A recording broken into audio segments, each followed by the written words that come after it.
അമ്മയും ഡാഡിയെയും ചേച്ചിയും ചേട്ടനെയും ഒക്കെ നോക്കി നടക്കുന്ന നീനൂസിയും രാജപ്പനെയും പറമ്പിൽ പോയി റോബിൻ വിളിച്ചോണ്ട് വരികയാണ്. നീനൂസിയും രാജപ്പനെ ആരാണ് നോക്കുന്നത്, അവർക്ക് വിഷമമാവില്ലേ എന്നൊക്കെ ചോദിച്ചിരുന്നല്ലോ. ഓബിയസ്ലി കാണാത്തതിന് അവർക്ക് വിഷമമുണ്ട്. എങ്കിലും ഞങ്ങൾ നോക്കുന്നത് പോലെ തന്നെ റോബിൻ അവരെ നോക്കുന്നുണ്ട്. ഇടയ്ക്ക് ജിനോയും ടീനയും മോളും അലീനയും ആയിഷയും ഒക്കെ വന്ന് വീട്ടിൽ വന്ന് അവരെ നോക്കും, കളിപ്പിക്കും. ഞങ്ങളില്ലാത്ത ഒരു കുറവ് അവർക്ക് ഫീൽ ചെയ്യാതിരിക്കാൻ അവരെല്ലാവരും ശ്രമിക്കുന്നുണ്ട്.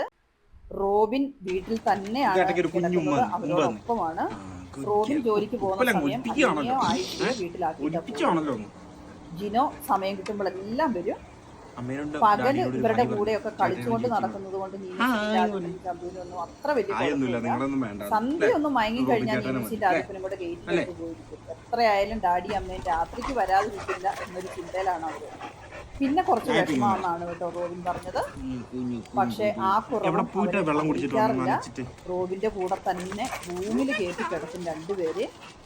പിന്നെ ഗാർഡനിൽ കൂടെ ഒക്കെ ഉച്ച കണ്ടേ കളിക്കുക, പന്ത് കളിക്കുക, ഓടിക്കളിക്കുക ഒക്കെ ആയിട്ട് അവര് സമയം പോകുന്നത് അറിയുന്നില്ല കേട്ടോ.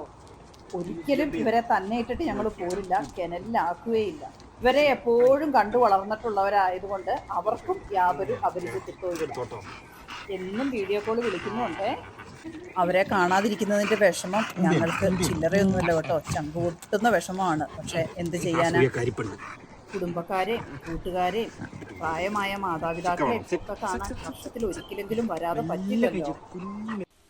ചന്തൂട്ടനും വിഷമമുണ്ട് കേട്ടോ ഞങ്ങളെ കാണാത്തതില്. എന്നാലും റോബിന്റെ അടുത്ത് കൊഞ്ചിക്കുട്ടനായിട്ട് ദാ ഇരിക്കുന്നു.